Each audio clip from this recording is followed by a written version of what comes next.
Et yo tout le monde, c'est Mathieu. Aujourd'hui on fait le point sur la première partie de saison de l'Olympique Lyonnais, alors qu'on est en décembre, toutes compétitions confondues. En Ligue 1, Lyon affiche un visage très intéressant contre les grosses équipes.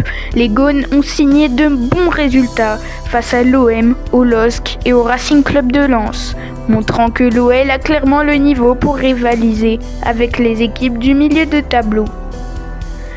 Dans ces matchs, Lyon est intense, discipliné et mentalement solide. Face au gros lot, elle répond présent et assume son statut. Mais le vrai problème de cette première partie de saison reste les matchs dits pièges. Malgré ses performances contre les Cadors, Lyon pêche face à des équipes comme Auxerre ou Toulouse. Manque de réalisme, suffisance par moment, gestion des temps faibles compliquée, ces matchs coûtent cher au classement et empêchent Lyon d'être encore plus haut. C'est clairement le point noir à corriger pour la deuxième partie de saison. En Ligue Europa, en revanche, Lyon impressionne. Lyon est premier de son groupe avec un bilan quasi parfait. 5 victoires pour une seule défaite. Le seul faux pas a eu lieu face au Real Betis Séville, mais à part ça, Lyon a montré du sérieux, de la maîtrise et une vraie autorité. Cette campagne européenne confirme que Lyon affiche clairement ses ambitions en Ligue Europa. Ce dimanche 21 décembre, Lyon entre aussi en Coupe de France pour les 32e de finale. Les Lyonnais affrontent le FC Saint-Cyr-Collonges, club de Régional 1, dans ce qui constitue un vrai derby local au Groupama Stadium ce soir à 21h. Cette rencontre est un moment spécial pour les amateurs du club de Saint-Cyr, qui n'ont jamais atteint ce stade historique et qui voient leurs joueurs évoluer dans l'une des plus grandes enceintes françaises face à Lyon.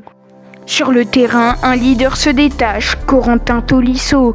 Véritable patron du milieu, il apporte expérience, leadership et régularité, surtout dans les grands rendez-vous. Autour de lui, plusieurs joueurs montent clairement en puissance.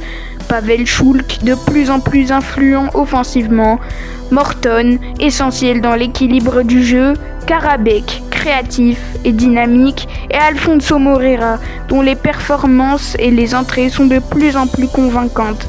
À noter aussi le retour prochain de Malik Fofana. Ce mélange entre cadre et jeune talent rend l'OL très prometteur. Depuis la confirmation officielle du maintien de l'Olympique Lyonnais en Ligue 1, l'ambiance au club a radicalement changé. Le vestiaire est beaucoup plus serein, libéré du poids administratif du début de saison. Le collectif vit bien avec une équipe composée de jeunes ambitieux, de joueurs expérimentés, mais aussi de profils internationalement connus, ce qui renforce la crédibilité du projet. Preuve de ce renouveau, l'arrivée pressentie d'Hendrick, même si rien n'est officiel.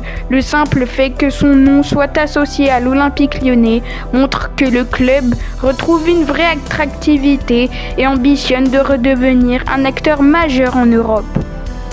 Sur le banc, Paulo Fonseca reste un sujet de débat. Sa tactique est jugée mitigée, une sortie de balle propre et travaillée, fidèle à ses principes, mais une gestion de la pression souvent critiquée, notamment face au bloc haut et dans certains moments clés des matchs. Un style assumé, parfois risqué, qui divise la presse comme les supporters. Côté tribune, les supporters sont chauds bouillants. Pour les 75 ans du club, le public pousse fort, met la pression et attend un Noël conquérant, fidèle à son histoire. L'exigence est élevée, mais elle montre surtout que l'attente autour du club est de retour. Enfin, en coulisses, le duo Kang-Gerlinger rassure. La gestion est jugée plus stable, plus structurée, notamment sur le plan financier.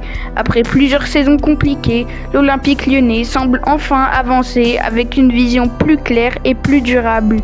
De mon côté, je serai présent pour le match face à l'AS Monaco, ce qui va me permettre d'observer encore une fois l'Olympique Lyonnais à l'extérieur, après Lyon-Lens et aussi lors d'un match à domicile avec Lyon-Strasbourg. L'occasion de voir de plus près l'évolution de l'équipe, en espérant bien sûr une victoire des Gaunes. Si la vidéo t'a plu, abonne-toi, like, commente et partage pour soutenir la chaîne. C'était Mathieu, bye.